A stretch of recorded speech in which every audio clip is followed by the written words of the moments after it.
Welcome to a ride on the outside. MMA is full of people on the inside, but what about the ones that watch from beyond? Welcome to the MMA Outsiders with Tom Albano and Zain Bando on the Empty the Bench Podcast Network.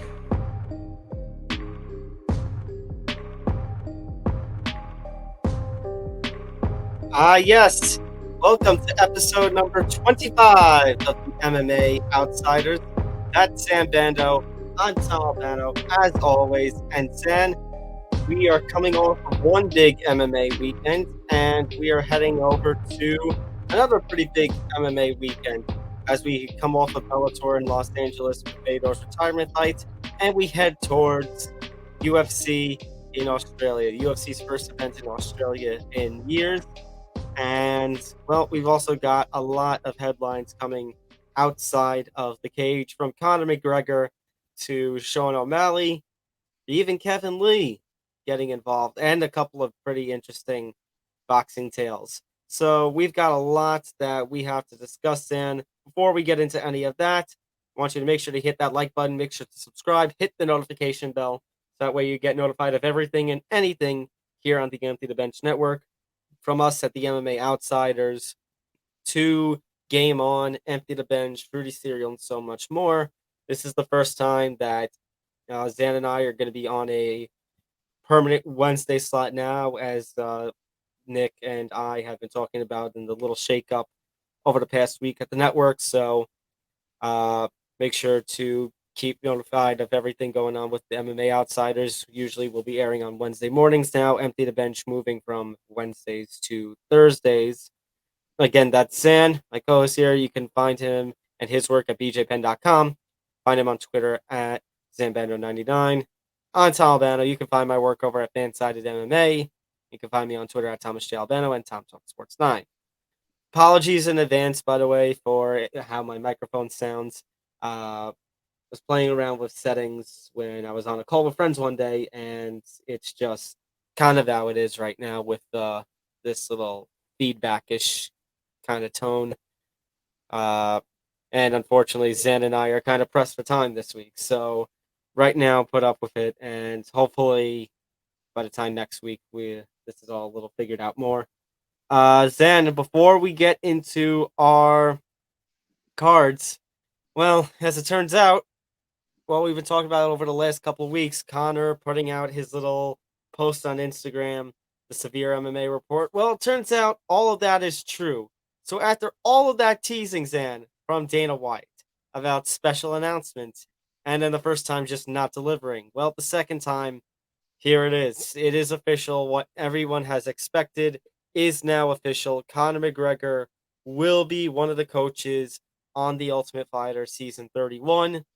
He will be coaching alongside one of the names we discussed last week, Michael Chandler. And the season will begin on May 30th. It will air on both ESPN Plus and on the network ESPN. The season will run through August 15th, after which I assume one of the UFC Fight Night cards in August will be the tough finale. And that is where the six-figure contract will be awarded. As far as this season goes, as it turns out, yes, Conor McGregor and Michael Chandler will have a coach's fight at the end of the season, as is the tradition. It will be Conor's first fight in the octagon in over 2 years by that point, ever since breaking his leg during the trilogy bout with Dustin Poirier. But, however, it will be contested at welterweight. So, Zain, now that Conor McGregor is back, now that we've got an official UFC announcement, now I'm allowing ourselves to talk about it. So what are your thoughts on Conor using tough as a mechanism for a comeback, and how do you feel about him with Michael Chandler? Yeah, I mean, I think it certainly creates a lot of intrigue. It creates a lot of buzz. I mean, The Ultimate Fighter has been pretty lackluster ever since returning to ESPN Plus. I mean, let's be honest, the talent has not been 100% all there. The storylines just weren't the best with Ortega and Volk and Nunez and Pena, if I'm being honest here. But I just feel like there's a lot of bad blood between these coaches, and regardless of the divisions or what the divisions end up being. You and I both know that both of these coaches are going to do everything they can to try to win this competition and to build this fight as highly anticipated as possible. And I think in terms of a business model and business perspective, it's a win for the UFC. It's a win for ESPN. It's a win for ESPN Plus. It's ultimately a win for Disney. I mean, it's another piece of content that they can distribute. And without a doubt, and I don't have any factual proof for this, but I could easily see this being the most watched Ultimate Fighter season in years, if not the biggest Ultimate Fighter season ever, just because of who's on the top of the bill. As for the fight itself, I do think Conor McGregor is being gifted a little bit of almost a mini number one contendership fight, and I'll explain what I mean by that. People seem to forget, unless you're a hardcore fan, that Conor McGregor has won one fight in a matter of about 6 years. My whole thought process is, if you're coming off of several consecutive losses, which he has, including 2 losses to Dustin Poirier, I think you need to earn it. And I just simply don't think that Conor McGregor deserves a fight with Michael Chandler. But hey, it's going to do big business. There's a lot of bad blood. It's apparent that Chandler doesn't like him. There's not really a read on how Conor was about Chandler, but he probably doesn't like him either. And it should create for a pretty incredible buildup. And I selfishly hope it's around my birthday, because the last time I went to a Conor McGregor fight, it was insane, and that could still end up being the only time I ever see him live. But it's cool to see him back, and it's, I think, good for all parties involved. Just ranking wise, even though the UFC rankings don't really mean much, doesn't make sense. So Yeah, it doesn't really make sense. And Zan, I'm gonna add to that little caveat about one fight in the last 6 years. He hasn't won a meaningful fight since November 2016. He hasn't won a meaningful fight since he won the lightweight championship and became a champ. His only win ever since then has been against Cowboy Cerrone, and no disrespect to Cowboy, but Cowboy from 2020 or 2019 on was not the same Cowboy. He had that very brief, little run as, Father Cowboy, where he had just become a new dad and he was racking up win after win, and then he lost to Gaethje in September of 2019. It was just nothing there. As far as what you're talking about with a contenders fight, I mean, yeah, unfortunately, it is a contenders fight. There's always going to be. I mean, Zan, it was just last year where we were thinking what was going to happen with the lightweight championship, and after Dustin had lost to Charles Oliveira, after Charles Oliveira missed weight, both those times, what did we say? It's like, oh, here's an opportunity now for the UFC to insert Conor McGregor, even though he's coming off a number of losses, doesn't deserve a championship fight. And even though, Zan, this fight, you're talking about rankings, here's the caveat. These two are going to compete at welterweight. They're going to be at 170 pounds. And yet we're talking about a potential title shot at 155 pounds, just because that's the weight that both of these guys compete at. yeah, it's pretty crazy to think about that. Conor McGregor is the only guy we'll ever discuss as having a chance of title shot in one division, but fighting in a completely separate division. In case you guys forgot, Nate Diaz versus Conor McGregor 2, if I'm not mistaken, did take place at 170 pounds, as did Conor McGregor versus Donald Cerrone. So this is nothing new.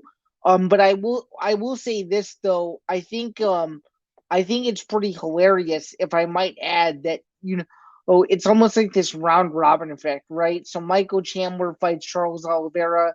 He fights Justin Gaethje. It's almost like 4 or 5 fighters at 155 are just basically fighting one another, and I feel like this is part of that unofficial round robin effect, and it'll be very interesting to see, what the winner does from here. And I think the loser of this fight, their stock plummets way down than what it currently is now, and that's what I think makes it more interesting. Is I think whoever loses this fight there's more of a fallback on them and whoever wins this fight because of how crazy the lightweight division is now. We have no idea what the landscape could be 5 or 6 months from now, depending on what happens at UFC 284, which we'll get to in a little bit. But now inserting McGregor back into things makes the whole glamour division of 155/170, if you will, given this fight, a lot more interesting. Okay, so I'm going to try to emphasize the point that you're making. Are you saying that this is a must-win for Conor McGregor? And if you are saying that, then what is the fallback? What can you see happening? Yeah, I do think this is a must win for McGregor, but it's almost like he keeps getting chance after chance. So even if he loses in, let's say, controversial fashion again, the UFC is more than likely to make up an excuse and say, "Oh, he wasn't 100%," or the referee intervened and caused the fight to get stopped one way or another. I just feel like he's the only fighter in the sport that can basically get away with whatever he wants, with whether it's in the cage or out of the cage, and still get life 7, 8, 9, 10, and 11, and what have you. And you can't say that about any other fighter, which means that if Chandler doesn't finish him, I think he's in for a bad night, because I think that's the only way he can win this fight is if he wins by finish, in my opinion. Let's talk about Chandler, by the way. So we were talking about potential opposing coaches and potential opponents for Conor McGregor. Do you think the UFC got it right overall? Because I look at the three guys we mentioned last week, in Chandler, Ferguson, and Gaethje. I said if it was Conor versus Ferguson, that's a fight that I think is way gone. I don't think I have any interest. The only reason I think it would have made Conor versus Tony was to get Conor an easy win. Uh, as far as Gaethje, I think that would have been a bad fight for Conor. I think. Do you think Michael Chandler is also a bit of a bad fight for Conor? Or do you think the UFC has nailed it? Because I've seen a lot of conversation that the UFC has kind of nailed this. No, it's a very good question. I do think they did nail this Michael Chandler opposite coaching spree, if you will. I mean, if you give him Gaethje, you're talking about a guy who, you know, just more than recently came off a win. Now you're talking about two guys who have come off of, subsequent losses the last couple of years in big spots. I think it makes a lot of sense considering that this is a must win for both. And of course, there's a little bit of a mini rivalry backstory because of how many common opponents they faced and how much stylistically the fight makes a ton of sense. So I think it works. I think people are excited. I think adding an Ultimate Fighter season to it is only going to enhance the hype even more and get people back into a show that was popular 6, 7, 8 years ago and did build some of the biggest rivalries in the history of the sport. Fair enough. Fair enough, Zan. So let's do an early prediction then. Who do you think will come up in a fight against Conor McGregor versus Michael Chandler? Because I'll throw my couple of cents in. I know he's been getting mocked at by Conor in the Army for it, but I agree with Chandler. Second round finish. Interesting. I think this is a must win for Conor. He knows it's on the line, and I'm not going to say there's no way he loses, but I would be very surprised if he lost this fight, given the position he's in his career right now. So I'm taking Conor to win this fight early, and it only lasting about 6 minutes. So we agree on a second round finish. It's a matter of who's going to get the finish. correct. Yep. Okay. So this fight is not going to go distance either way. These two just have way too much power with them. Absolutely not. You're right. Absolutely not. It will not go the distance. Let me throw one more thing at you, Zan. Okay.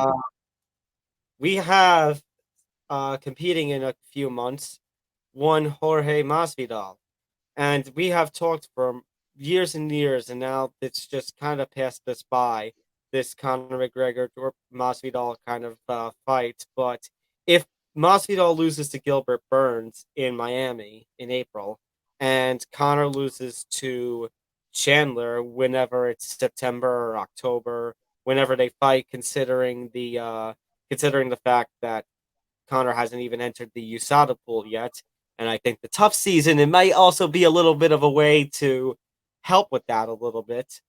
Uh, if Conor loses to Chandler and Masvidal loses to Gilbert Burns in April, do you see the UFC, as much as the fight has kind of passed by, to try and cling on to Conor's value? They do Conor versus Masvidal still?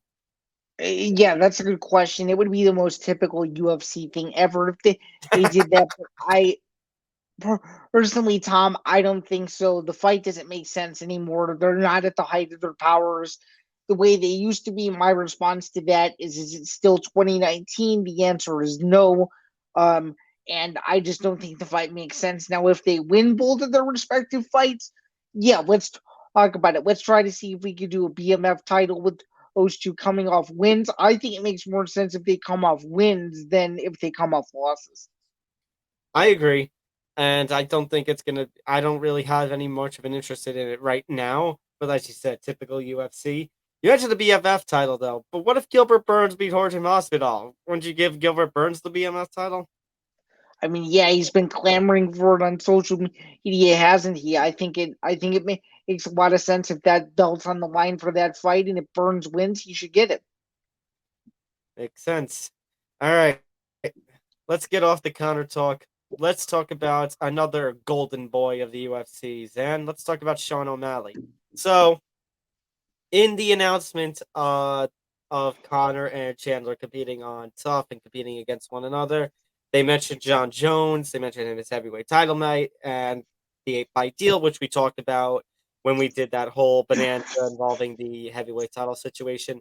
But Yep. in this little announcement here, he also slipped in the fact that John Jones is not the only one who has signed an 8-fight deal. That also is Sean O'Malley. Sean O'Malley has signed a new 8-fight deal with the UFC. Sean O'Malley is the current number one contender for the Bantamweight Championship. And Zen, I mean, it's pretty clear ever since the initial season of Dana White Contender Series, he has been the next golden boy of sorts. He is going to be the next, guy that they push to the moon and are pushing to the moon. He's currently on a five-fight unbeaten streak, going 4-0 with one no contest against Pedro Munoz back in July. He's coming off a win over Peter Yan, highly controversial circumstances, highly controversial split decision back in October. Zan, what do you think is the next fight for Sean O'Malley? Because it seems like, especially with this new 8-fight deal, kind of re-emphasizing the point that he and Dana made in August of title shot or bust, especially considering the fact that Peter and Merab are probably going to fight, and Merab isn't going to fight Aljamain anytime soon. Yeah, those are all good points. I think I'm going to have to slightly disagree with you here. I think that Sean O'Malley should fight the winner of Sandhagen versus Cheeto Vera, and I think that makes a whole lot of sense. I think that makes a whole lot of sense given the fact that a lot of people, including myself, I didn't think that Peter Yan lost that fight. I don't like to use the word robbery very much, but that looked very Yan won that suspicious. fight. Yan won that fight, Sam. Come on. He won. Yan won. No, he absolutely did. But I do think O'Malley coming back for 8 fights is huge. I think it gives the bantamweight division a lot more excitement. He's obviously the bantamweight division's biggest star at the moment. I think you and me both, we all want to see O'Malley succeed and attempt to get a title fight, and it would draw huge business. And of course, I was lucky enough to see him when he beat Chris Moutinho, so it would be really cool to see him fight once again when gold is up for grabs. And I think that the UFC has set themselves up in a position to where bantamweight could be the glamour division for the next several years if he fights for the title, wins the title, and of course defends it a couple more times. I think it's a golden move for the UFC. It's a signing that needs to happen, and the UFC, ever since the whole Francis debacle, seems like every fighter that the UFC has wanted to keep, at least for the moment, they are keeping, and this is another one of those superstars. So So do you think the Francis leaving, parting ways with the UFC has kind of motivated them to lock up some of these guys? I think it's glaringly obvious when you read between the lines. The answer is yes. Yeah. Do you think, Zanzo, I guess going off of what we're talking about with the Peter Yan fights, I know they're talking about championship or bust, but I think you and I agree.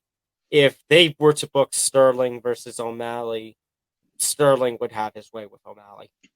Oh, for sure. And I think a lot of people would be upset considering that there seems to be a subset of MMA social media, no names mentioned, that clearly are not fans of the current bantamweight champion, and they would love to see him lose. But yeah, I would agree from a stylistic perspective. I think O'Malley has little to no chance at all. The only way that O'Malley wins that fight is if he somehow forcibly stands up with Sterling, and even I don't think that would go well. Probably So not. I think it's a lose-lose situation when you look I, at it. So I think if you're O'Malley, you need to sit out and you need to wait for the winner of Cheeto Vera versus Sandhagen, or see if there's mass chaos with the Sterling Cejudo mega fight potentially not happening. So okay, that was going to be my next question, is how you see Henry Cejudo playing to this, because it was just last week or 2 weeks ago where we said, we'd believe it when we see it. yeah, I think I still am the same way that I was a few weeks ago. We still don't know what's going on with that whole thing. So again, like, you all believe Cejudo fighting when I see the official announcement, or and I see his manager slash PR guy, if you will, make the announcement for him. So But yeah, that pretty much will wrap it up on that one. Sean O'Malley, like I said, I think he's their golden boy, and he's obviously going to get locked up into one of these kind of deals. But I don't think he's ready for a shot. I actually can kind of see what you were talking about, Zan. Having him fight the winner of Sandhagen versus Chito Vera. does that Also, not make? I mean that makes perfect logical sense. Does it? Does it especially Zan, especially if Cheeto wins, have the opportunity to have him get a win back. it's a gigantic it's a gigantic rematch that can be built up to the heavens and headline the biggest UFC fight night card in a very long time. It would do huge numbers on free TV if that happens to be the fight. It would do massive numbers. Absolutely, and considering the timing of everything, Zan, summer would be perfect. And summer they put on ESPN on UFC on ESPN like crazy, the fight nights to fill content. That would be big. That's perfect. Mm-hmm. Yeah, it would be a huge spot if they did their traditional massive late July cards like into last week before their subsequent pay-per-view. Slide that right into that slot, and it would do massive numbers in my opinion. I could see So it. there's my unofficial matchmaker prediction, if you will. So yeah. Fair enough. Zan, not only are they locking up talent, their own talent that they're retaining, they're regaining talent too. Kevin Lee, after one fight in Eagle FC, is re-signing with the UFC. So Kevin Lee, between 2018 and 2021, lost 4 or 5. He had a couple of weight misses. He went back up to welterweight, tested positive for Adderall, and ended up basically forcing him out of competition for a while. He and the UFC parted ways in 2021, and he competed in Eagle FC 46 in March of last year, defeating Diego Sanchez in a super lightweight fight, and now he's back. So, are you excited? What prospects do you see with Kevin Lee re-signing with the UFC? I have to ask you this question without trying not to laugh, but honestly, Tom, where in the world does Kevin Lee fit into all of this?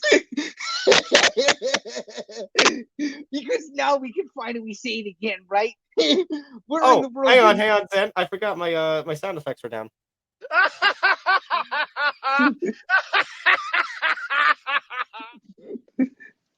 That's my question. Where does Kevin Lee fit into all of this? I personally think he needs. This is what he needs: a prelim main event on ABC to get his feet wet again. That's what I think. Well, here's my question. So, do you see he's going to be competing at welterweight then? I would assume. I don't think he's going to go back down to lightweight if he was competing at 165 pounds in Eagle FC and his last UFC fight was at 170. Yeah, I don't think he's going to be competing at 155 either. I'm doing a little bit of digging. So let's see realistically. I mean, honestly, I think that him versus Michelle Pereira would be very interesting. I want to see that. You kind of broke my brain for a second when you said that. Like, oh, Kevin Lee versus Michelle Pereira. I want to see that fight. Do you think Lee has a chance in that fight? Probably not, but we'll see. We'll see if he's rusty or not. Well, that's the thing, Dan. Like, that's the thing. And no disrespect to Kevin Lee, but this feels like signing somebody for the sake of just having the talent there, for the sake of, he throw this term around completely, Zan, but gatekeeping. He got a win over Kevin Lee. Kevin Lee challenged for the interim lightweight championship back in 2017. Yeah, I know obviously that he has a fight booked, but Lee versus Chiesa would be interesting to see, right? I mean, that's two veteran talents that I wouldn't mind seeing go at it. Mm-hmm. I mean, I think there's a lot of welterweight fights in the bottom of the top. Neil Magny?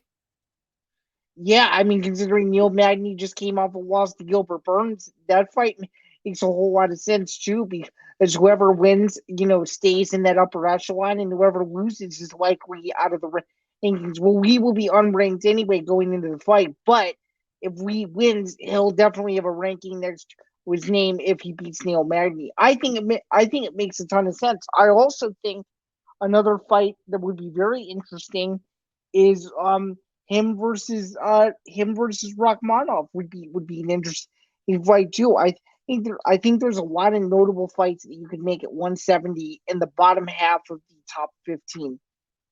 So for sure.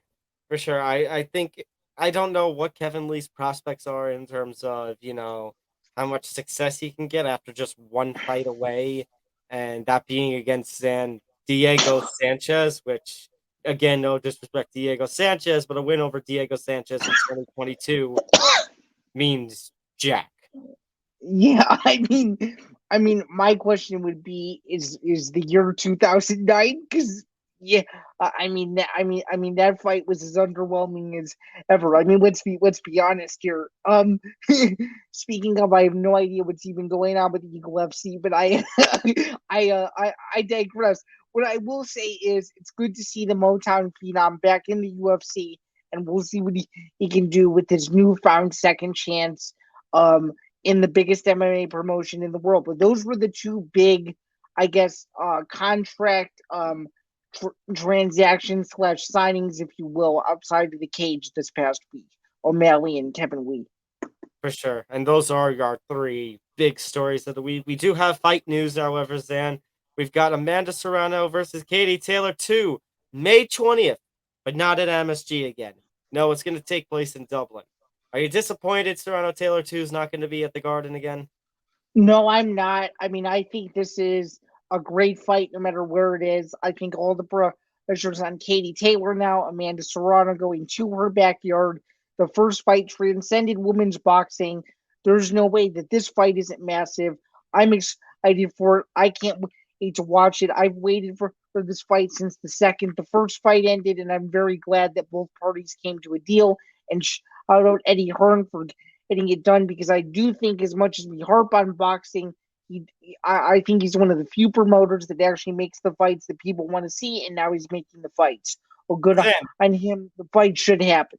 Zan, we harp on boxing. What are you talking about? No, we don't harp on boxing. Not at all. Okay, I get There we go. get your sarcasm, but in all honesty, though, they made the fight. This is a fight that was supposed to happen, Mm-hmm. and my early prediction is Serrano, a close fight.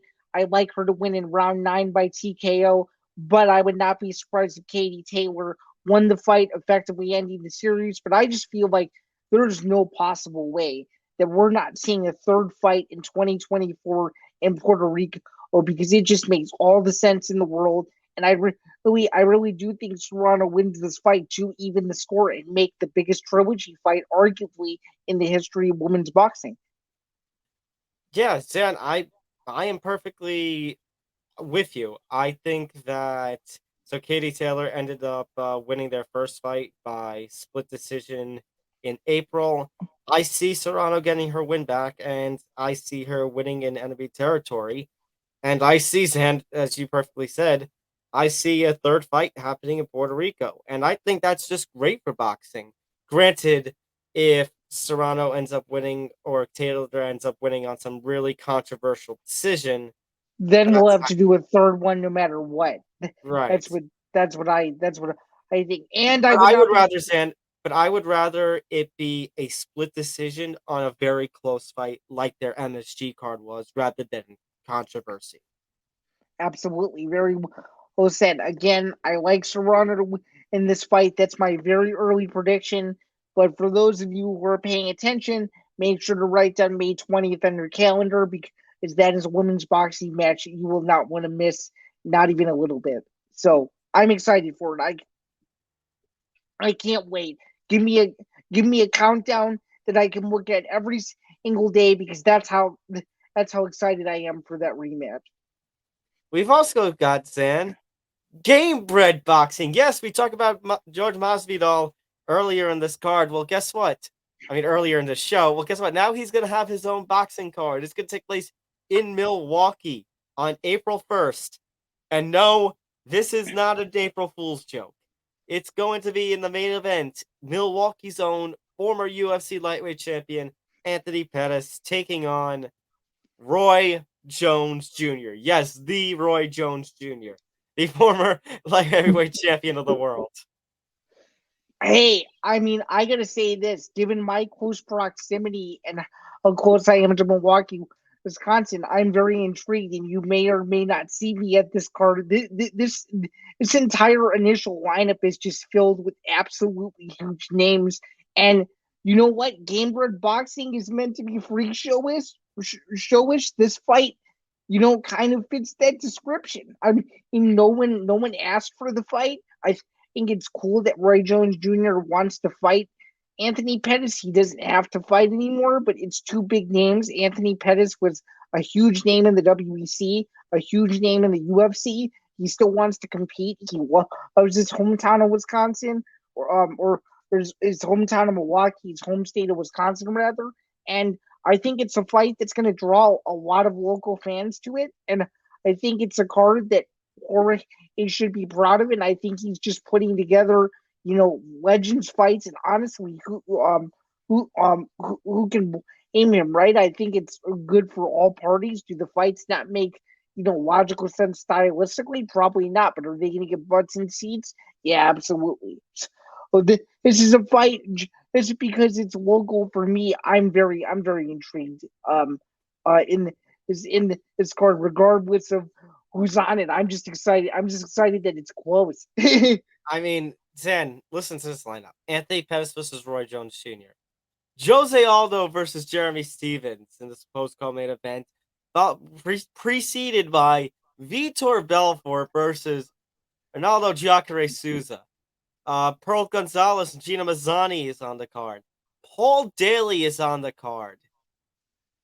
This is honestly, Zain, a really intriguing card. But the April 1st sticks out to me. It's like, is this card really gonna hold up, or is it gonna be early April Fools? He's injured. Yeah, and also April 1st is the night of PFL 1, and there's no UFC event that night. And Zain, it's also night 1 of WrestleMania. Oh God. Yeah. There's going to be a lot on that night. Is basically what we're saying, and it's right before the national championship for March Madness. So All there's right, gonna it be is that weekend. there's gonna be a lot going on. Yeah, That's probably going to be the day of the Final Four games then. April 1st is Saturday. I would argue that that's probably true because the championship game would be Monday night, April 3rd. So Yeah. Oh, jeez. You know what's the screwed up part, Zan? I'm going to Yankee Stadium that day, and it's a 4 o'clock game, so I'm not going to be able to see any of it until like I get home. oh, that's a bummer. Are the Yankees playing anybody interesting at least, or no? The Where are they playing? Giants. The Uh, Giants. that'll be a good one. It's going to be the projection is it's going to be Carlos Rodon starting against his former team. Oh, that is even more awesome. As well. It kind of makes me a little jealous because of the whole Cubs connection. But yeah, you'll have a good time. I Yeah, will. So that weekend, I'll be watching on delay, but that weekend will be absolutely fun for combat sports fans. absolutely. And if I happen to make it to that event, assuming the event happens, I'll be ecstatic. If that happens, don't be surprised if you see, instead of PFL or anything like that, you just see Gamebred Boxing on our account for that night. We'll be That's Gamebred stands for that night. that's more than likely the case if I happen to make it to that event. It would be even cooler if Jorge Masvidal was sitting ringside at an event. That would be even cooler. So yeah. All Who right. knows? We'll see if Gamebred Boxing actually works to fruition. But of course, I digress, and I'm getting a little bit too out of myself. But yeah, a potential early April Fool's joke with Gamebred FC number 4. So Yeah. Unfortunately, unfortunately, if it's April Fools, this is how we'll be feeling after all this hype we just did. All right, let's talk about Bellator. It's time to do some recapping. Zan, I love Fedor. I salute him and all that he has done for the sport and everything he has done, the career that he has had. One of the great heavyweights of all time, one of the greatest to have never stepped foot in the UFC. He should not have been in that fight. That was a one-sided bloodbath against Vader. no, he shouldn't have been, especially with CBS the first time that Bellator was going to be on network TV. It probably wasn't a good look for the people who had never seen an MMA fight before, and it just didn't go well. I mean, I will say the only positive is that Brian Bader won in his home state, or no, it was to his home state. Rather, the fight was in Los Angeles, not in Arizona. But at the very least, a lot of local Bader fans came out to see the fight, and that was cool. But to see Fedor lose in that fashion was just a total bummer. My prediction was wrong. But I will say that this is a rivalry that kind of quote unquote was meant to end this way, and I think it goes to show that Ryan Bader is the best heavyweight that Bellator has ever had, and it's not even close. And now the conversation becomes, looking at it side by side, who really does have the best division in MMA, the best light heavyweight division that is. I still think it is the UFC, but Ryan Bader really did make his case as the number 2 in heavyweight in the world. And you could argue that in some people's minds he's number 1, but I'm still looking at him as number 2. So, wait, you're talking about light heavyweight?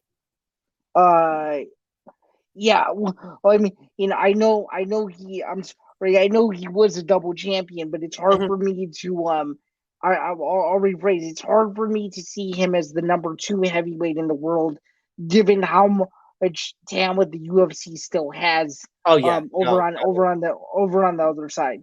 yeah. It's just, No, I don't see it. Maybe he's number 6 or number 7, but he's definitely not number 2. yeah, he's definitely not. He's definitely not number 2. I think he barely cracked the top 5 if he even cracks the top 5 at all. If you're talking about light heavyweight, then yeah, I can see some circumstances because light heavyweight is just not a strong division overall in this sport. Oh, for sure, 100%. And I don't think anybody is disputing that. And I think fans and media members of MMA know all well that light heavyweight has not been the glamour division that once was 6 or 7 years ago. So, as far as this fight goes, unfortunately, Zan, I was the one who can say I was right. I but in the one-sided fashion it kind of was. I mean, it was kind of sad to watch that Emelianenko got hurt, and then Bader just completely had his way with him, and him looking all bloodied.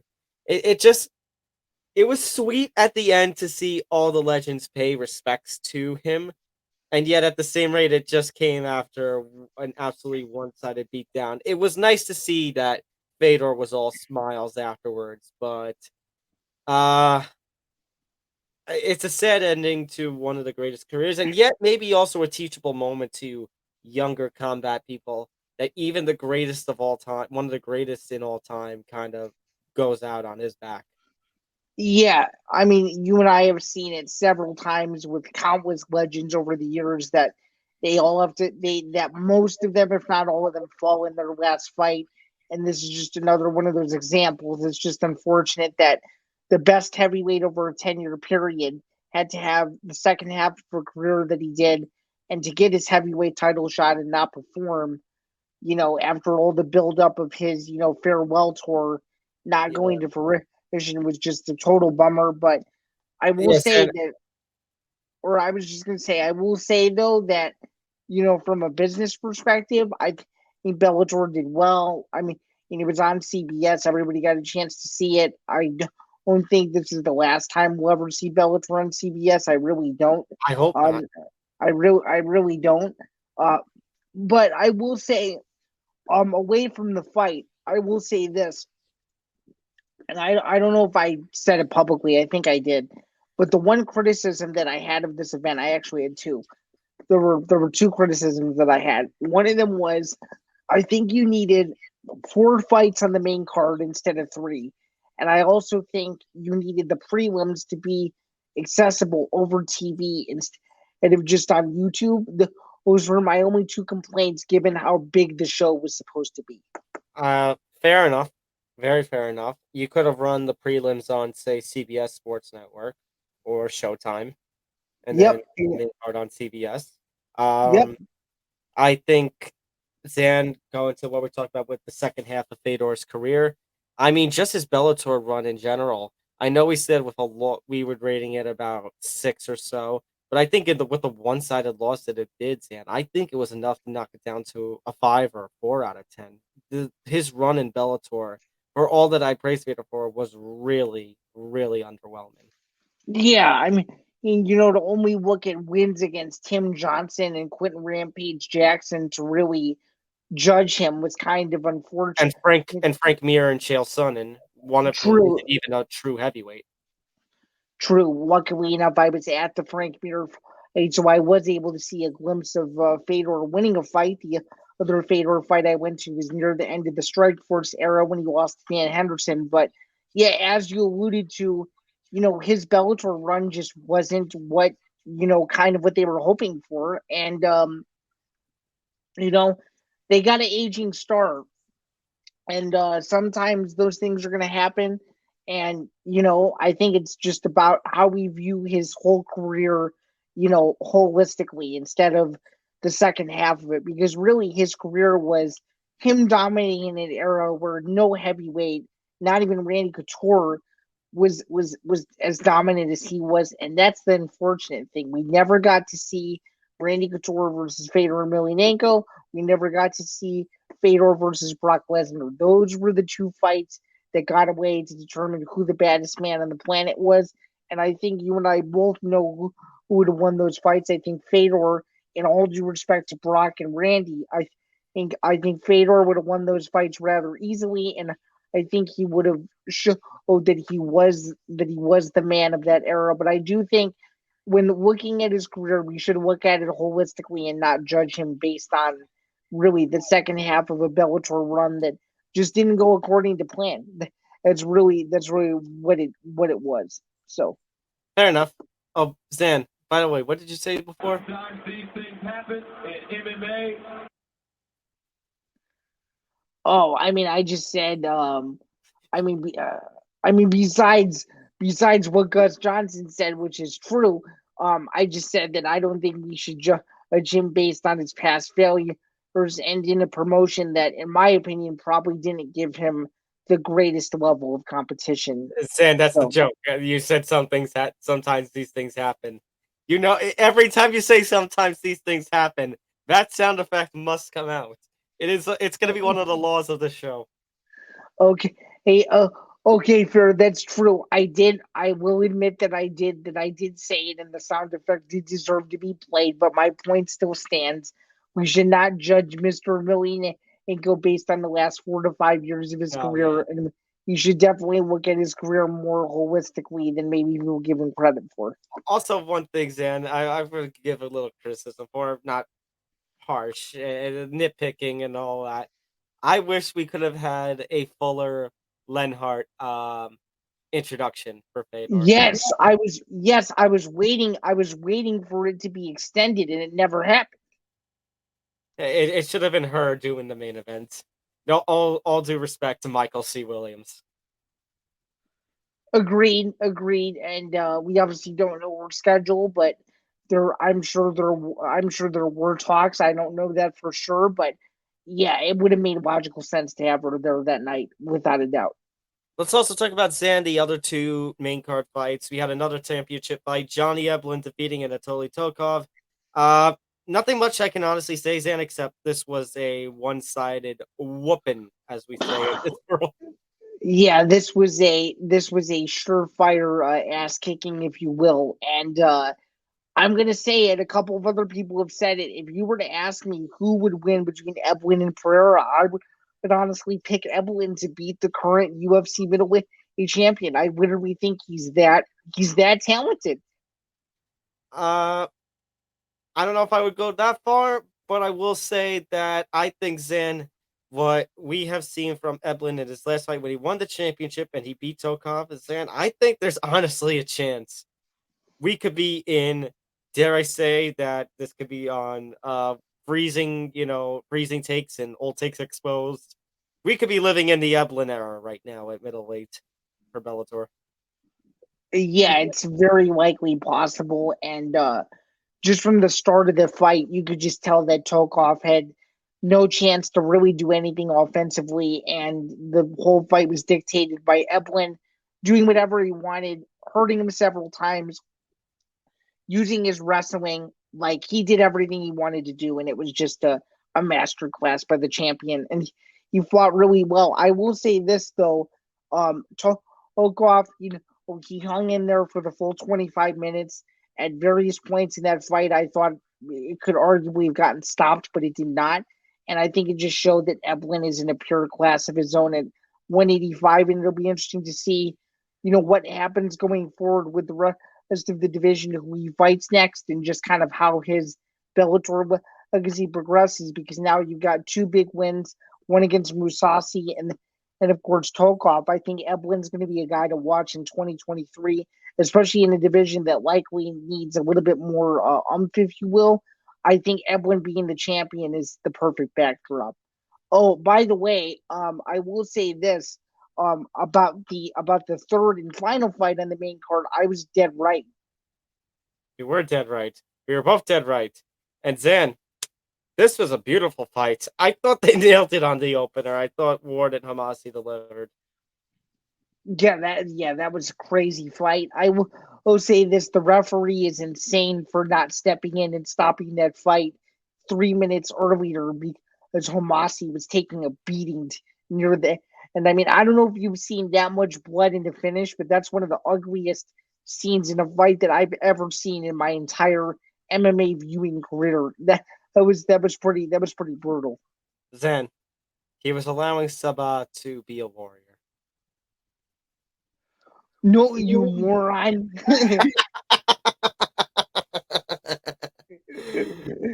No, you moron. uh no, but they still delivered.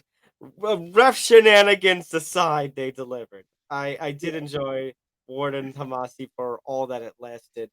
As far as the prelims goes, then I mean, not really too many big Bellator prelim names and big performances. I mean, there were a lot of names, but not really big performances. Lorenz Larkin, I think, has already delivered a nominee for Knockout of the Year, however, in the featured prelim. 100%. And he does look like the Lorenz Larkin of old, does he not? He looks phenomenal. He looks absolutely great. And I think that might end up helping his status a lot when it comes to the welterweight division. For sure. A name that you probably haven't heard of in a while is now kind of back in the mix, and that viral knockout should certainly help him as the year goes on. And the guy he fought was a tough guy, hung in there for a little bit, but just got viciously caught. And I'll say it again, sometimes these things happen in MMA. Okay, and I'll play it again. Sometimes these things happen in MMA. Chris Gonzalez put on a very nice performance, a very brutal finish of Max Rosbach. Henry Corrales, unanimous decision win over Ahmed Nurmagomedov. How'd you feel about Isaiah Vamari going to a split draw? Oh, I mean, that's something you never want to see. And that fight was super lackluster. Oh, anyway. pardon me, unanimous draw. Pardon me. Anyway, that fight was super lackluster, and it was just one of those results that I saw. I'm like, who cares? Zain, I think my Maury take last week can be on Old Takes Exposed.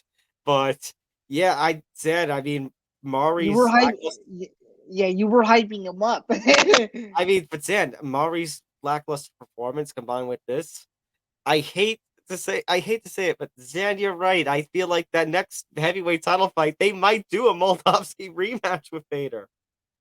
Yeah, I mean, that's the fight to me that makes logical sense, and I actually see Moldavsky losing that fight considering how well Bader just fought on Saturday. So if that fight happens, let it be known that I am taking Ryan Bader to win. So I'll follow that as well. And Zain, what did you think of Caldwell losing? It seemed to have a lot of blowback on social media, and I could understand why. Yeah, I'm not going to name this person publicly, but someone lost a lot of money because of this fight. But I will say this.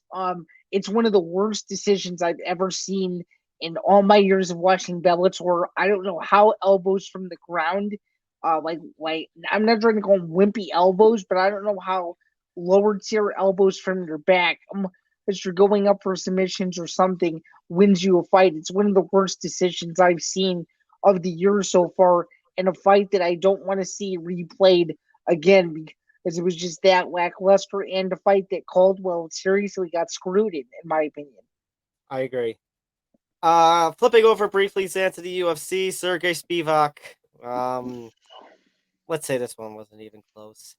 No, it wasn't. But I will say this: I'm pretty proud of myself, even though I lost the main event prediction. I will say that I did go 7-3-1 for a card that I didn't even watch. So that's pretty. That's. What time did the main event even go on? Was it like 3:30? So the fight. So the fight ended at 3:30 a.m. Eastern. Wow, they actually moved that card along.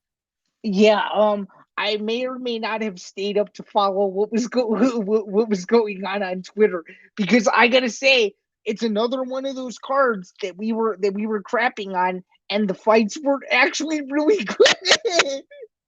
I gotta say, Jubilee on road to the UFC is gonna be a problem, and it stated publicly. I'm gonna say it here again: Jubilee on road to the UFC from India is going to be a future champion in 5 or 6 years. Mark my words. The guy he just absolutely decimated. It was crazy. You heard it here first. This is either going to be one of those predictions where, we're going to praise it to the end of time, or it's going to all take exposed on Twitter. True, but I will say Spivak beating Derek Lewis, giving Lewis his 4th loss in a row. I mean, that's a big win. He's still in the mix at heavyweight. Dana White said publicly that he still likes Derek Lewis.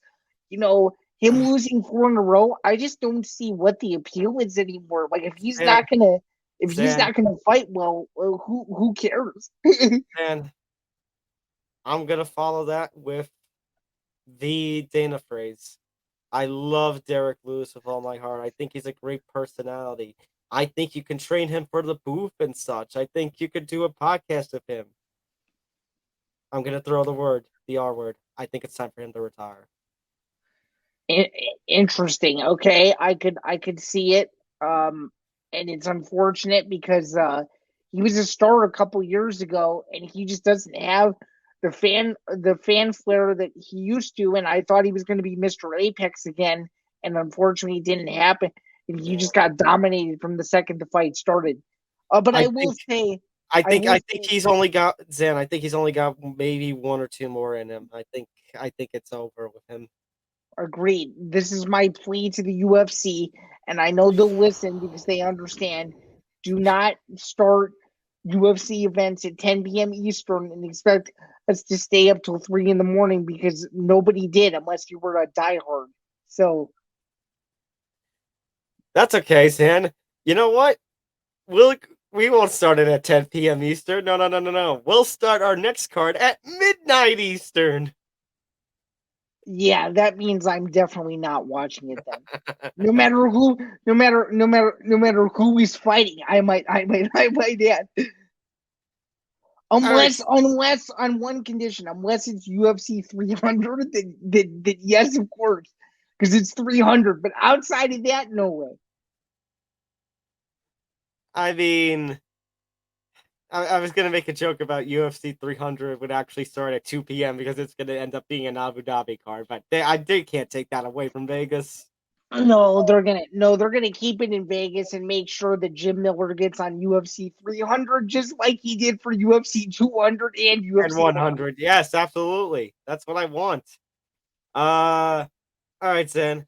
I think it's time that we talked about our big card this weekend. Little different this time around. We're gonna do more of a little, how would you call it, Zain? A truncated card. I mean, a truncated preview. Yeah, just given how much time we have today, I apologize to all the gambling degenerates that want us to talk about every prelim, but this is not the card that we are going to do that.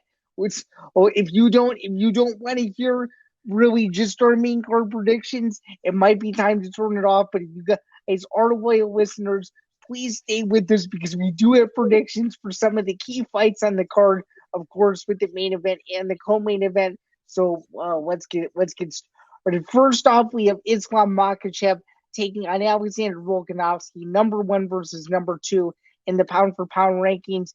This fight doesn't get any bigger. And these are two world class guys with a combined record of 40 plus wins and 2 losses, which is absurd to think about. And I'm going to say it. I've said it on this program maybe a couple months ago. I'm going to say it again.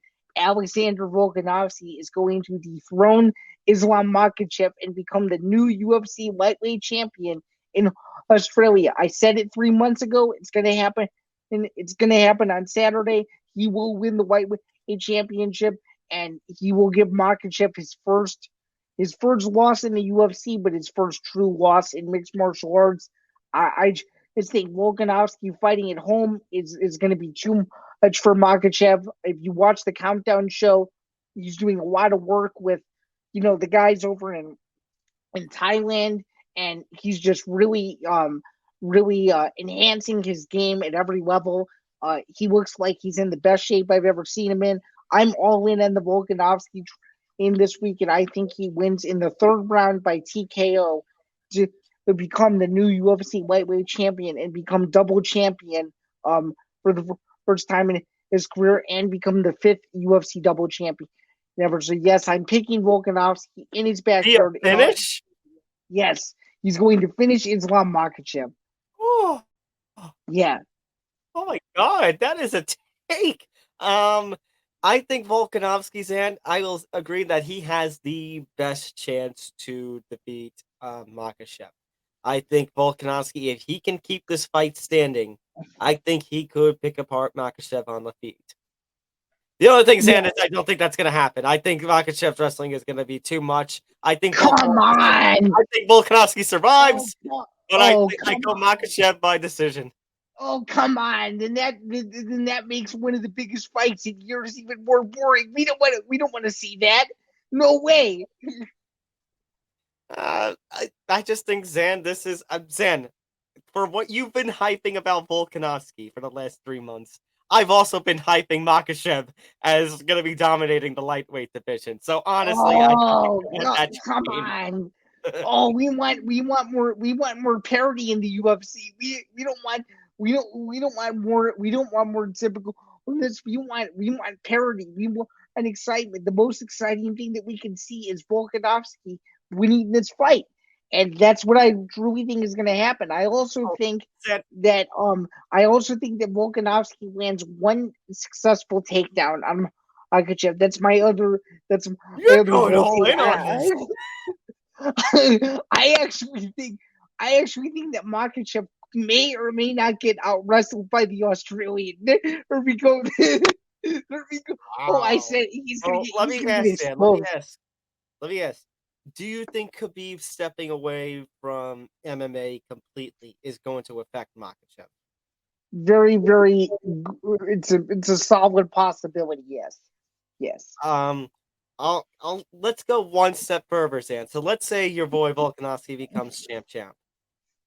What do you think he does with the championships? Especially considering the next fight we're going to talk about. I think he keeps going up and down. You think he's going to pull the Nunes? I do. I think he's going to keep going up and down. I really do. I think that would be amazing. It would be amazing if the UFC allowed somebody other than Amanda Nunes to do such a thing. I think he's earned the status of being one of the GOATs in the male category, and I think if he wins, he's earned his rightful opportunity to do so. I was going to add, but also considering that the featherweight side on the UFC roster, the women's side of the UFC roster is Amanda Nunes and blankety blank. And nobody else. Yeah. What were you going to say before? Oh, I was just simply agreeing with you that the other side of the coin on the women's side is not as impressive as what we're about to cover. Not as impressive, Zan. It doesn't exist. I know, which also means that it's not impressive either. So, yeah. Fair enough. Co-main event, Yair Rodriguez, Josh Emmett, because we have to have an interim championship, but I guess the UFC is trying to take precautions in case Volkanovski decides to just compete at lightweight. So interesting to note about Yair Rodriguez to start this conversation, Zan. I mean, he competed against Frankie Edgar, had his little beef with Dana in the UFC, had the last second knockout of the Korean Zombie, had his little tiff with Jeremy Stevens in 2019, doesn't compete for all of 2020, gets blown out by Max Holloway in late 2021, and then he wins against Brian Ortega, if only because of a shoulder injury. Do you think, Zan, Yair Rodriguez's path to the championship is a little, I don't know if the word is questionable, but a little underwhelming, maybe? Yeah. And I mean, that's just sometimes how the dice rolls a little bit. Oh, wait. Did you just say sometimes? Yes, I did. Sometimes these things happen in MMA.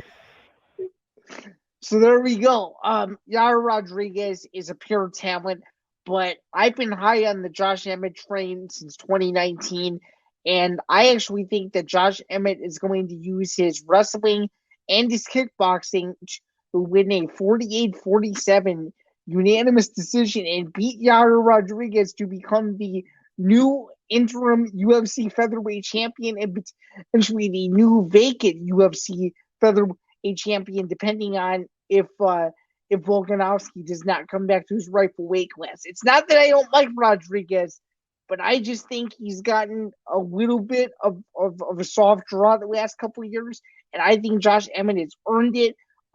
Uriah Faber's pissed off. He's pissed off. The UFC doesn't seem to really care. I think they'd rather see Josh Emmett lose because if you think about it holistically, Yair Rodriguez is a more exciting fighter. But just think Josh Emmett beating Yair Rodriguez makes a ton of sense, and I think it's going to happen. And I think it's going to be a fight of the year contender. We do. It's going to be a close fight. It's going to be 3-2, and I think Emmett's going to win the first 2 rounds. I think Rodriguez is going to win 3 and 4, and I think Emmett just edges Rodriguez in the 5th to make for a hotly debated, controversial decision, in my opinion. I just see this being 48-47 for Emmett all across the board. I really do. Zain, it's a fight you and I actually. What? Those are my 2 bold predictions.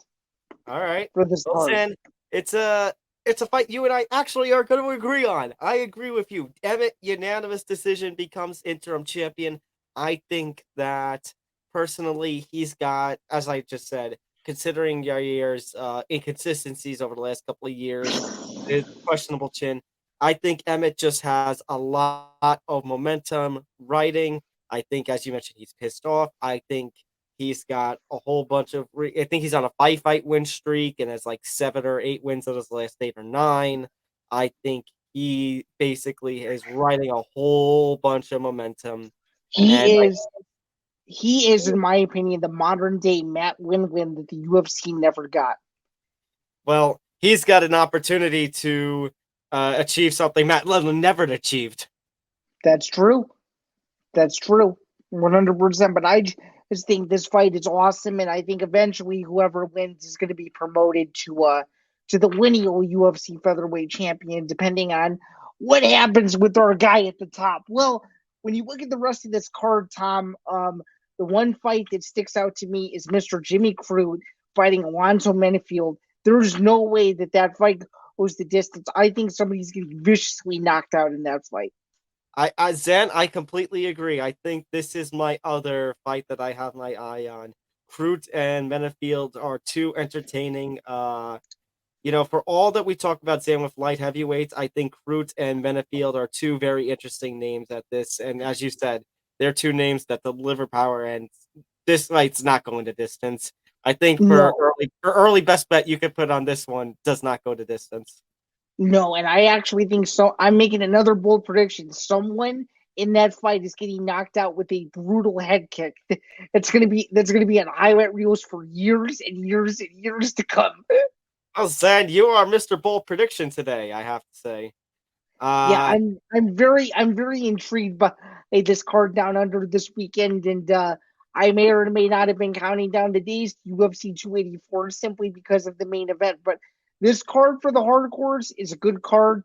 For those of you guys going to Australia, have a great time. They don't get a ton of these cards. The last big card they had over there was UFC 243, and now they're finally getting another massive card with their hometown guy in the main event. You couldn't ask for anything better. A few quick best bets.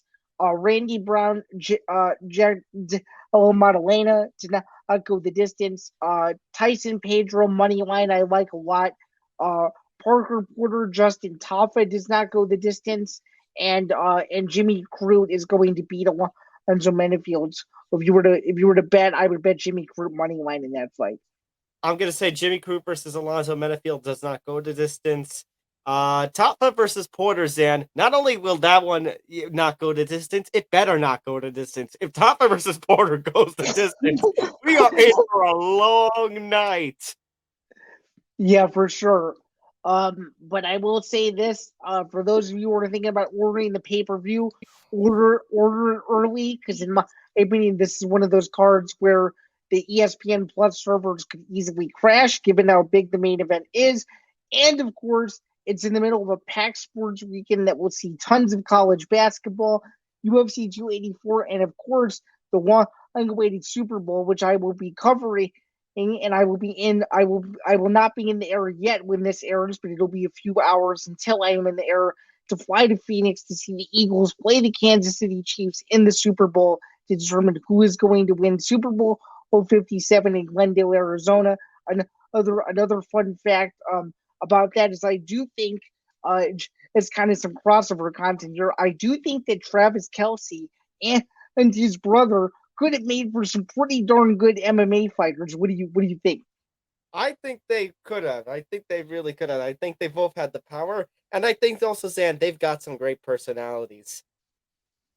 Agreed, and I think that's what makes this matchup so fun. Is the Chiefs have personalities on one side with a lot of rookies and second-year players, and then you got the Eagles on the other side. You got some guys with experience, and then of course you got uh, Jalen Hurts leading the pack there. But I digress. The overall and you got Andy Reid coaching against his old team. True, he's trying to be the third coach in NFL history to win the Super Bowl against his former team. So we may have fights on Saturday, but there also is a heavyweight tilt in football terms with Super Bowl 57 taking center stage on the UFC's old broadcast partner network, Fox, because of course it is. So there you have it. It's another packed week in combat sports. We'll probably have another packed week next week. Before we get out of here, though, I'm Zain, and that's Tom. Be sure to like, comment, and subscribe to everything Empty the Bench related. You can find my work at bjpen.com. You can follow me at ZanBando99. You can find Tom's work over at Insided MMA. You can follow him at Thomas J. Albano, and I'm Talk Sports 9. He's over at Fansided MMA doing incredible work. And of course, you can follow us at the MMA Outsiders ETB and at ETB Network. And that's Tom. We'll see you next week. And of course, before we get out of here, as we usually like to do, and if we leave you with anything from this episode, if you took anything away from this episode, that is be Joe Piper. Be Joe Piper, mate. We can't wait for next week, Sam. We'll recap all the action from Australia. And then we get to talk about a UFC card headlined by Talia Santos and Aaron Blanchfield. Yeah, and according to MMA Twitter, it is one of the worst lineups in the history of the UFC. So we'll try to do some background research ahead of next week to see if that's true. To see if we can find other cards that are as bad as what next week could turn out to be, but probably with all the criticism, the card is just going to be absolutely awesome because of course it will be. All right, let's get out of here. That's Zain. I'm Tom. See you next week. See you, everybody. See you next week. Thanks for tuning in.